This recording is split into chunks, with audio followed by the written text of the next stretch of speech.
दोस्तों, जिस समय भारत में अंग्रेजों का राज था उस समय भारतीय राजनीति में गांधी जी का दबदबा था और कांग्रेस पार्टी में भी गांधी जी की चलती थी। आजाद भारत के पहले प्रधानमंत्री जवाहरलाल नेहरू थे। उस समय कांग्रेस चाहती थी कि नेहरू की जगह सरदार वल्लभ भाई पटेल के हाथों में देश की बागडोर दी जाए, क्योंकि वो ही एक व्यक्ति थे जो इस मुश्किल घड़ी में देश को एकता में बांध रख सकते थे। मगर आखिर गांधी जी ने कांग्रेस की अंदरूनी राजनीति में हस्तक्षेप करके सरदार वल्लभ भाई पटेल की जगह जवाहरलाल नेहरू को प्रधानमंत्री क्यों चुना?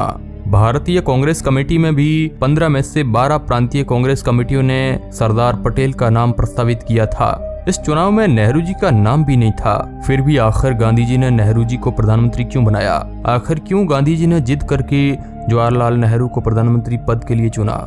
चलिए इसके बारे में विस्तार से इस वीडियो में जानते हैं। हेलो दोस्तों, मैं हूं आपका दोस्त सुरेश सांचोरी और आप देख रहे हैं हिस्ट्री टेलीविजन यूट्यूब चैनल। दोस्तों, बात है साल 1946 की। ये आजादी से एक साल पहले की बात है। ब्रिटिश सरकार ने कैबिनेट मिशन प्लान बनाया, जिसके तहत कुछ अंग्रेज अधिकारियों को ये कहा गया कि वे भारत की आजादी के लिए भारतीय नेताओं से बात करें। बाद में फैसला ये हुआ कि भारत में एक अंतरिम सरकार बनेगी, जिससे कि अंग्रेज उस अंतरिम सरकार को अपना शासन सौंप सके। फिर इस बात को तय किया गया कि कांग्रेस का अध्यक्ष ही प्रधानमंत्री बनेगा। उस समय भारत के पहले शिक्षा मंत्री मौलाना अब्दुल कलाम आजाद कांग्रेस पार्टी के अध्यक्ष थे। मौलाना अब्दुल कलाम कांग्रेस पार्टी के अध्यक्ष के पद को छोड़ना नहीं चाहते थे, लेकिन महात्मा गांधी के कहने पर उन्हें ये पद छोड़ना पड़ा, जिसके बाद महात्मा गांधी पंडित नेहरू को कांग्रेस का अध्यक्ष बनाना चाहते थे, क्योंकि जवाहरलाल नेहरू उस वक्त काफी लोकप्रिय नेता थे और गांधी जी पूरी तरह जवाहरलाल नेहरू के हाथों में कांग्रेस की कमान देने का मन बना चुके थे। दोस्तों, नेहरू से पटेल का स्वभाव बिल्कुल उलट था। दोनों में बहुत अंतर थे, जो कि राजनीति में बहुत मायने रखता है। नेहरू एक आकर्षक व्यक्तित्व के स्वामी थे, जो हिंदी और अंग्रेजी दोनों भाषाओं में काफी अच्छे से बोल सकते थे, इसलिए वह एक अच्छे वक्ता भी थे और उनका खुलापन उन्हें लोकप्रिय बनाता है। इसके अलावा नेहरू थोड़े भावुक टाइप के भी आदमी थे। नेहरू जोड़ तोड़ में बिल्कुल भी माहिर नहीं थे। वे कांग्रेस में भी अलग थलग रहने वाले नेता थे। जेल में बंद रहकर वे अपने साथी कांग्रेसियों से गपशप करने की जगह अपनी कोठरी में अकेले बैठकर डिस्कवरी ऑफ इंडिया जैसी किताबें लिखते थे। उनकी एक अलग ही दुनिया थी। इसके उलट पटेल सख्त और थोड़े रूखे थे। हालांकि उनका स्वभाव ठंडा था, लेकिन हिसाब किताब में माहिर थे। पटेल राजनीतिक तंत्र का हर पुर्जा पहचानते थे, जोड़ तोड़ करने में माहिर थे। लेकिन एक बात ये भी थी कि पटेल को भाषणबाजी से चिढ़ थी। वे दिल से और साफ साफ बोलते थे।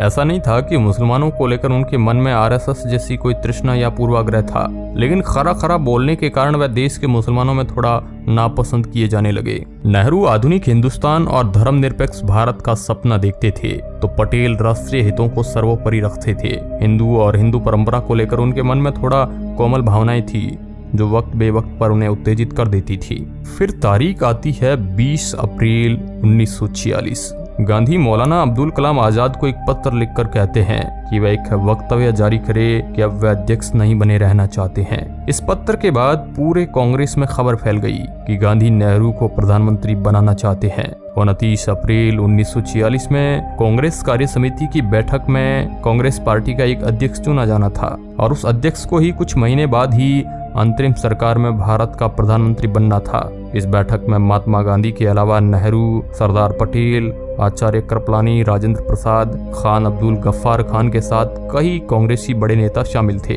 कमरे में बैठा हर शख्स जानता था कि गांधी नेहरू को अध्यक्ष देखना चाहते हैं। जिस प्रकार पहले होता आ रहा था कि कांग्रेस अध्यक्ष का चुनाव प्रांतीय कांग्रेस कमेटी करती थी और 15 में से 12 प्रांतीय कांग्रेस कमेटियों ने सरदार पटेल को अपना समर्थन दे दिया।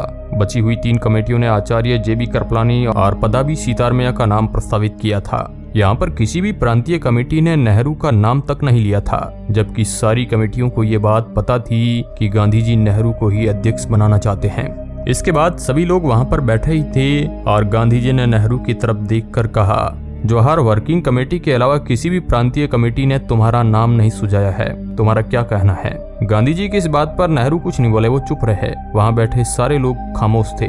गांधी जी को शायद उम्मीद थी कि नेहरू कहेंगे कि कोई बात नहीं, पटेल को मौका दे दो, मगर नेहरू ने ऐसा कुछ नहीं कहा। अब इसके बाद सब कुछ गांधी जी के हाथ में था। गांधी जी को ही अंतिम फैसला लेना था। अब अध्यक्ष पद के 2 उम्मीदवार थे, एक नेहरू और दूसरे पटेल। नेहरू तभी निर्विरोध अध्यक्ष चुने जा सकते थे जब पटेल अपना नाम वापस ले। सरदार वल्लभ भाई पटेल गांधी जी का बहुत सम्मान करते थे, इसलिए वो गांधी जी की बात को टाल नहीं पाए थे। जब गांधी जी ने नाम वापसी की पर्ची पटेल के सामने की तो सरदार पटेल ने अपना नाम वापस ले लिया। इसके बाद नेहरू अध्यक्ष पद के लिए चुने जाते हैं। राजेंद्र प्रसाद जैसे कुछ कांग्रेस नेताओं ने जरूर खुलकर कहा कि गांधी जी ने ग्लैमरस नेहरू के लिए अपने विश्वसनीय साथी का बलिदान कर दिया, लेकिन ज्यादातर कांग्रेसी इस बात पर चुप ही रहे थे। अब सवाल ये उठता है कि इतने विरोध के बाद गांधी जी ने पटेल की जगह नेहरू को प्रधानमंत्री क्यों चुना।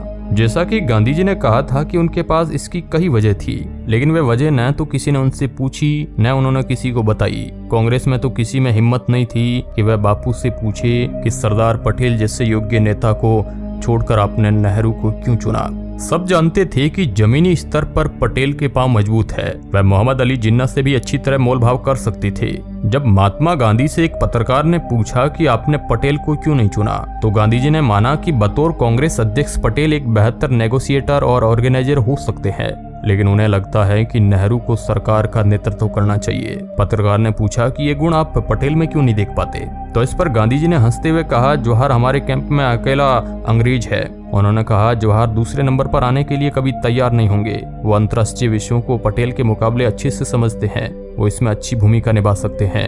ये दोनों सरकारी बैलगाड़ी को खींचने के लिए 2 बैल है। इसमें अंतर्राष्ट्रीय कामों के लिए नेहरू और राष्ट्र के कामों के लिए पटेल होंगे, दोनों गाड़ी अच्छी खींचेंगे। गांधी के इस प्रेस इंटरव्यू से 2 बातें निकल कर आई। एक ये कि नेहरू नंबर 2 नहीं होना चाहते थे, जबकि गांधी जी को ये बात पर भरोसा था कि पटेल 2 नंबर पर आने पर कोई भी ऐतराज नहीं करेंगे। और वाकई में ऐसा ही हुआ, क्योंकि पटेल नाराज होने के बजाय 1 हफ्ते के अंदर ही फिर न केवल सामान्य हो गए बल्कि हंसी मजाक करने लगे। दूसरी बात यह कि गांधी जी को लगता था कि अपनी अंग्रेजियत के कारण सत्ता हस्तांतरण को नेहरू पटेल के मुकाबले ज्यादा बेहतर ढंग से संभाल सकते हैं। महात्मा गांधी ने एक और मौके पर भी यही बात कही थी कि जिस समय हुकूमत कांग्रेस के हाथ से ली जा रही हो, उस समय कोई दूसरा आदमी नेहरू की जगह नहीं ले सकता। वह हैरो के विद्यार्थी है, कैम्ब्रिज के स्नातक और लंदन के बैरिस्टर होने के नाते अंग्रेजों को वह बेहतर ढंग से संभाल सकते हैं और अंग्रेजों से अच्छे से निपट सकते हैं। यहाँ यूं देखा जाए तो गांधी सही थे, क्योंकि बाहर की दुनिया में नेहरू का नाम आजादी की लड़ाई में गांधी के बाद दूसरे नंबर पर था। न केवल यूरोपीय लोग बल्कि अमेरिका में भी नेहरू को महात्मा गांधी का स्वाभाविक उत्तराधिकारी मानते थे, जबकि पटेल के बारे में ऐसा बिल्कुल नहीं था। पटेल को शायद ही कोई विदेशी गांधी का उत्तराधिकारी मानता हो। लंदन के कहवा घरों में बुद्धिजीवियों के बीच नेहरू की चर्चा होती थी। तमाम वायसराय और क्रिप्स समेत कई अंग्रेज अफसर नेहरू के दोस्त थे, उनसे नेहरू की निजी बातचीत होती थी। लेकिन इसका मतलब ये नहीं था कि गांधी पटेल से कम प्रेम करते थे। आज न गांधी जी है, न नेहरू है और न ही सरदार वल्लभ भाई पटेल। ये एक ऐसा वक्त था जो गुजर गया है और आज जमाना पूरी तरह से चेंज हो गया है। आज नेहरू कटघरे में है और गुजरात में लगी लौह पुरुष पटेल की करीब 600 फीट ऊंची दुनिया की सबसे बड़ी मूर्ति इतिहास को पलट कर देख रही है। लेकिन सरदार वल्लभ भाई पटेल ने जो देश के लिए काम किया उसे हम भूल नहीं सकते हैं। उन्होंने ही अपनी समझदारी के दम पर उस विकट परिस्थिति में भारत को एकता में पिरोने का काम किया। अगर सरदार पटेल ये काम नहीं करते तो आज भारत कई टुकड़ों में होता।